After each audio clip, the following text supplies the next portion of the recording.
Alors que nous considérons les histoires de Jésus dans les évangiles, nous contemplons le Père. Jésus a dit à Philippe, « Celui qui m'a vu a vu le Père ». Il se trouve une histoire importante dans les évangiles, soulignant un aspect du caractère de notre Père qui est souvent entièrement incomprise. Jésus passa presque tout son ministère dans les territoires de la nation juive. À cette rare occasion, le Sauveur choisit de voyager dans la région de Phénicie. L'orgueil et les préjugés profondément ancrés des Juifs liaient les cœurs des disciples et aveuglaient leurs yeux quant à leur participation au péché national de racisme et de bigoterie. Israël a été appelé à être une lumière pour les gentils. Cependant, ils transformèrent ce privilège en ténèbres par le dédain de leurs voisins désavantagés. Une femme vivant dans cette région, ainsi que de nombreuses personnes dans sa communauté, avait entendu parler de cet enseignant juif qui pouvait soigner les gens. Sa fille était tourmentée par un démon et elle avait vainement cherché de l'aide auprès de ses dieux pour la secourir. Elle se demandait si cet enseignant juif pouvait l'aider. Elle décida de présenter son problème à Jésus, tout en gardant des doutes quant à ce que ce juif pouvait faire pour elle. Le cri du cœur de cette pauvre mère atteint l'oreille du Sauveur. « Aie pitié de moi, Seigneur, fils de David. Ma fille est cruellement tourmentée par le démon. » Étant le Fils de Dieu s'offrant en sacrifice, son cœur était plein de compassion. Il était venu exprès dans cette région pour l'aider. Pourtant, ce que Jésus fit juste après révèle quelque chose de très important au sujet du caractère de Dieu. Il ne lui répondit pas un mot. Sa raison de cette attitude se voit immédiatement dans la phrase suivante. Et ses disciples s'approchèrent et le dirent avec instance, « Renvoie-la, car elle crie derrière nous. » Si Jésus avait immédiatement accédé à sa demande, la dureté des disciples n'aurait pas été révélée. C'est pourquoi le Sauveur resta silencieux, pour voir comment il répondrait. Ils interprétèrent son silence comme une confirmation de leur propre préjugé racial. En même temps, son silence mit cette femme étrangère à l'épreuve quant aux doutes qu'elle avait au sujet de cet enseignant juif. Nous voyons les actions de Jésus agir comme un miroir pour révéler ce qui est dans les cœurs de ceux qui l'entourent. Il y a d'autres exemples, comme l'épisode où Jésus parut vouloir aller plus loin, lorsqu'il marcha avec les 2 disciples vers Emmaüs. Et lorsque Jésus vint, marchant sur la mer, et il voulait les dépasser. Tout comme nous l'avons appris, les disciples résistèrent à l'appel à porter leur croix personnelle face au rejet du Fils de Dieu par le monde. Cette résistance les aveugla sur de nombreux enseignements que Jésus essayait de leur donner. Alors qu'ils étaient des auditeurs de la loi en cela, ils furent conduits à percevoir Jésus de la manière suivante. Mettez en pratique la parole, et ne vous bornez pas à l'écouter en vous trompant vous-même par de faux raisonnements. Car si quelqu'un écoute la parole et ne la met pas en pratique, il est semblable à un homme qui regarde dans un miroir son visage naturel, et qui, après s'être regardé, s'en va et oublie aussitôt quel il était. Les disciples avaient répondu à l'appel du Christ pour le nouveau royaume, mais leur cœur n'était pas soumis au principe d'abnégation, ni à l'idée que leur nation rejette leur Messie bien-aimé. Cela fit d'eux des auditeurs superficiels de la loi, venant de la bouche de Jésus. Lorsque Jésus resta silencieux envers la femme étrangère, ils virent leur propre visage naturel en lui et interprétèrent son action comme de l'intolérance raciale. Ils projetèrent sur lui leurs propres attitudes et désirs qui débouchèrent sur la demande à Jésus de renvoyer cette pauvre femme en sa présence même. Combien ce dut être écrasant pour elle de les entendre parler ainsi. Son angoisse pour sa fille dut remonter en elle, alors qu'elle se retourna pour entendre ce que Jésus allait dire. Il répondit, « Je n'ai été envoyé qu'aux brebis perdues de la maison d'Israël. » Cette réponse fut un test pour tous, démontrant s'ils étaient vraiment à l'écoute. Le Sauveur fut introduit par Jean le Baptiste par ces paroles. « Voici l'agneau de Dieu qui ôte le péché du monde. » Jésus était le Sauveur du monde entier, pas seulement des Juifs de sang. Cette vérité avait été discernée par la femme samaritaine au puits et par ceux qui étaient sortis de la ville. Et il disait à la femme, « Ce n'est plus à cause de ce que tu nous as dit que nous croyons, car nous l'avons entendu nous-mêmes, et nous savons qu'il est vraiment le Christ, le Sauveur du monde. » Jésus était le Sauveur du monde, mais son royaume n'était certainement pas du monde. « Mon royaume n'est pas de ce monde, répondit Jésus. Si mon royaume était de ce monde, mes serviteurs auraient combattu pour moi, afin que je ne fusse pas livré aux Juifs. Mais maintenant, mon royaume n'est point d'ici-bas. Le terme Israël fait référence à tous ceux qui accepteraient le don du salut. Comme l'apôtre Paul le décrivit plus tard, le Juif, ce n'est pas celui qui en a les dehors, et la circoncision, ce n'est pas celle qui est visible dans la chair, mais le Juif, c'est celui qui l'est intérieurement, et la circoncision, c'est celle du cœur, selon l'esprit et non selon la lettre. La louange de ce Juif ne vient pas des hommes, mais de Dieu. Le Sauveur leur parlait de son royaume spirituel dans le cœur. En venant à Jésus, cette femme répondait à l'appel de l'Esprit.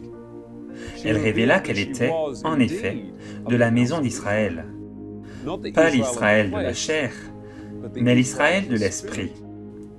Le nom Israël fut donné à Jacob pour la foi triomphante qu'il manifesta en combattant avec l'ange dans son désespoir. À présent, cette femme allait démontrer qu'elle était effectivement un véritable vainqueur israélite. Mais elle vint se prosterner devant lui, disant « Seigneur, secours-moi » ». La foi de la femme ne fléchit pas. Elle s'accroche par la foi. Le Sauveur souhaite ardemment l'aider, mais l'épreuve n'est pas terminée. Mais il répondit « Il n'est pas bon de prendre le pain des enfants et de le jeter aux petits chiens. » Ici, le mot « mais » ne signifie pas nécessairement qu'il contrait son appel. Le mot grec « dès » peut aussi signifier « et » dans la forme d'une pensée continue. Jésus lui demandait à présent de décider si elle était réellement une Israélite. Son affirmation est formulée de manière à tester les préjugés raciaux des disciples, de même que ses propres doutes au sujet de cet enseignant juif. La femme aurait pu dire « Seigneur, je suis l'un de tes enfants et je crois que tu peux m'aider. » C'est ici la meilleure réponse qu'elle aurait pu donner. Sa réponse est pourtant surprenante, du fait que même si elle se qualifie elle-même de chien, elle s'accroche toujours par la foi. « Oui, Seigneur, dit-elle, mais les petits chiens mangent les miettes qui tombent de la table de leur maître. » Bien qu'elle pensait que Jésus l'appelait un chien, elle s'accrocha, croyant toujours que Jésus l'aiderait, faisant d'elle une vraie Israélite triomphante. L'amour de cette femme pour sa fille et sa réponse à l'appel de l'Esprit lui assurèrent la victoire de la foi. Alors Jésus lui dit, « Femme, ta foi est grande, qu'il te soit fait comme tu veux. » Et à l'heure même, sa fille fut guérie. Cette réponse reprit les disciples. Ils entendaient les paroles de Jésus avec leur cœur naturel et projetaient sur lui leurs préjugés raciaux. Lorsque Jésus accorda à la femme sa demande, ils furent choqués et leur perception de Jésus fut ébranlée. À ce point, ils durent soit considérer les actions de Jésus comme un mystère, soit commencer à s'interroger sur leur haine raciale. Jésus a le titre de « la sagesse de Dieu ». Cette sagesse qui vient de son Père lui permet d'interagir avec l'humanité et de révéler ce qui est dans le cœur des hommes, sans confrontation directe, ce qui ne ferait que produire de la résistance. Pourquoi Jésus ne leur a-t-il pas tout simplement dit « Vous avez un problème avec la haine, il vous faut le régler ». Cela n'aurait rien apporté. Au contraire, Jésus parle d'une manière qui permet à ses paroles d'agir comme un miroir et révéler ce qui est dans leur cœur. Lorsque vous comprenez ce principe, vous pouvez lire la Bible comme quelqu'un qui agit en accord avec la loi, et non seulement comme un auditeur contemplant son propre visage naturel. Le test que Jésus fit passer aux disciples confronte tout lecteur de la Bible. Dans l'Écriture, les choses sont écrites dans le but de révéler ce qu'il y a dans le cœur du lecteur. Alors que les disciples lisent dans les actions de Jésus leurs propres préjugés raciaux, ils sont nombreux à lire les Écritures en percevant Dieu au travers de la compréhension humaine naturelle, plutôt que d'après le vrai caractère de Dieu. Le texte suivant donne l'impression que Dieu oublie son peuple et lui tourne le dos. Pareil au vent d'Orient, je les disperserai devant l'ennemi. Je leur tournerai le dos. Je ne les regarderai pas au jour de leur détresse. Nous utilisons l'expression « tourner le dos aux gens » pour indiquer que nous les rejetons. Remarquez dans ce texte le contexte de la manière dont Dieu tourne le dos. Quand ma gloire passera, je te mettrai dans un creux du rocher, et je te couvrirai de ma main jusqu'à ce que j'ai passé. Et lorsque je retournerai ma main, tu me verras par derrière, mais ma face ne pourra pas être vue.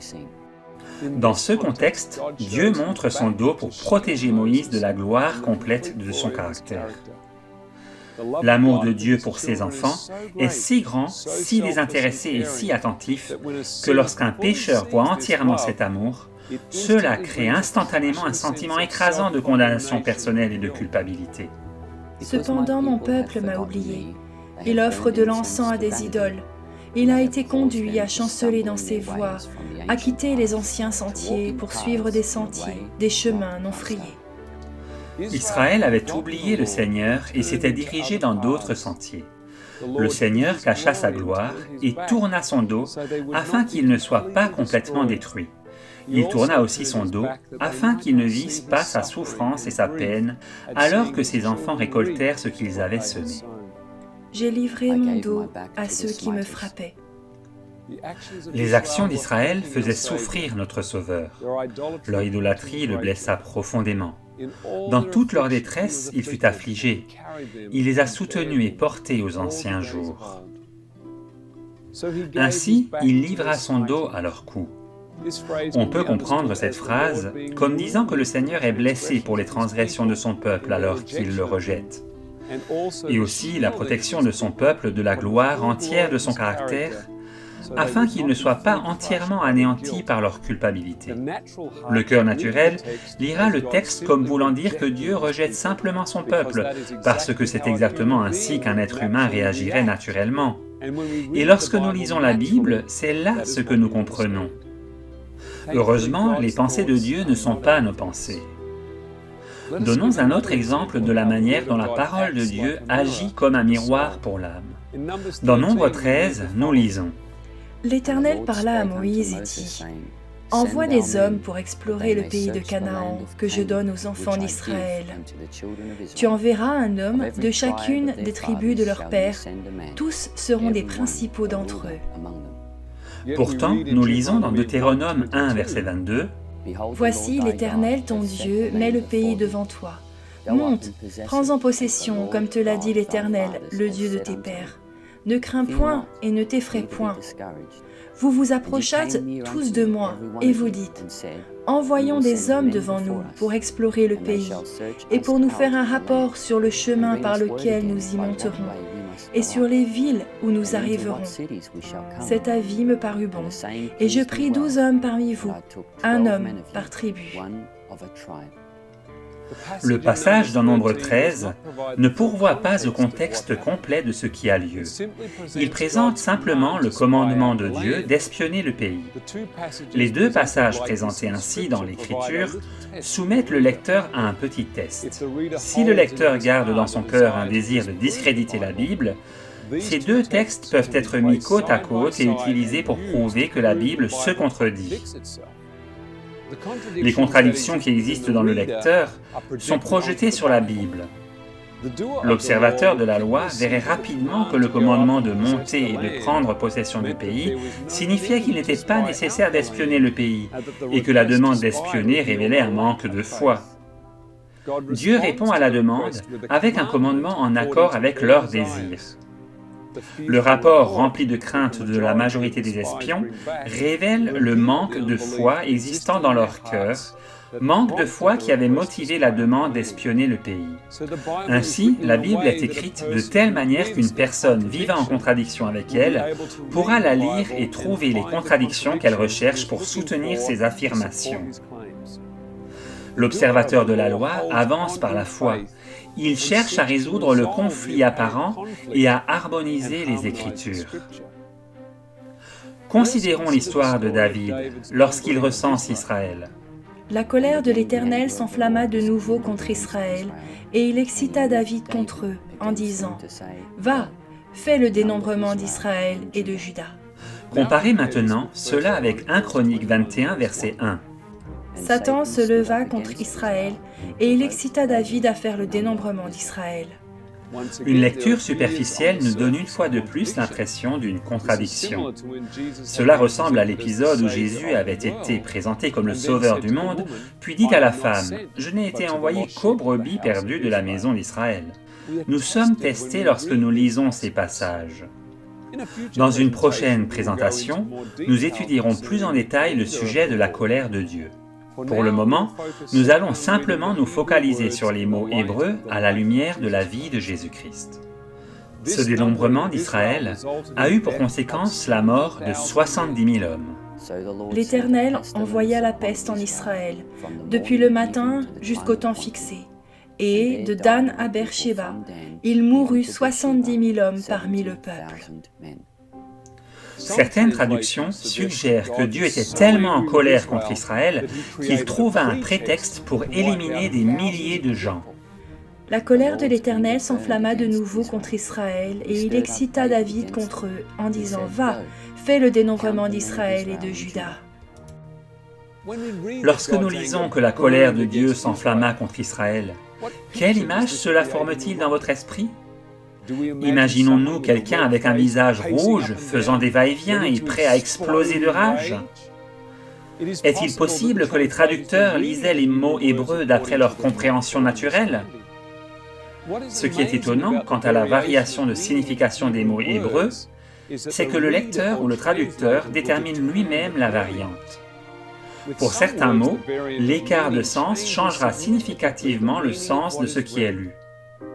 Si vous recherchez les mots « colère » et « enflamma » dans 2 Samuel 24, verset 1, ils peuvent être traduits par « souffrance » et « attristé ». Le mot « excita » peut signifier « séduire ». C'est pourquoi nous pourrions lire le texte ainsi. La souffrance de l'Éternel fut à nouveau attristée au sujet d'Israël, et David fut séduit pour dire « Va, fais le dénombrement d'Israël et de Juda. » Cela est alors en harmonie avec 1 Chroniques 21, verset 1, qui dit que Satan se leva contre Israël.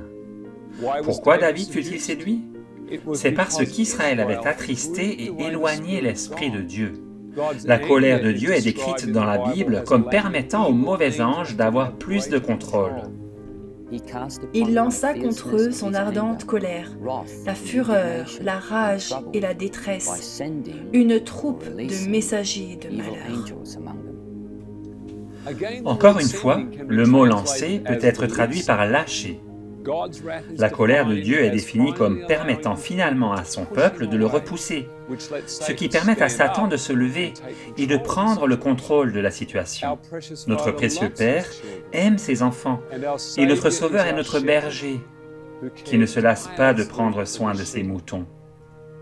Lorsque son peuple continue d'ignorer et de rejeter ses appels, il doit finalement permettre à ses enfants de suivre leurs propres désirs. Israël aspirait à la grandeur nationale sous le règne de David. L'Esprit du Seigneur plaida auprès d'eux de ne pas aspirer à ces choses. Mais le même Esprit qui voulait un roi voulait maintenant étendre l'empire. C'est ainsi que Dieu permit à Satan de séduire David à dénombrer le peuple.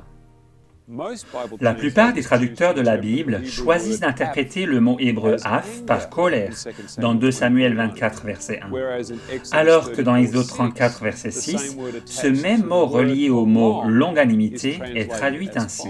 « Et l'Éternel passa devant lui et proclama, « L'Éternel, l'Éternel, miséricordieux et compatissant, long à la souffrance, abondant de bonté et de fidélité. »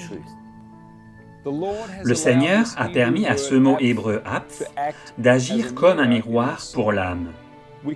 Nous pouvons le lire comme signifiant colère ou souffrance. C'est parce que le mot hébreu signifie narine ou respiration rapide par le nez.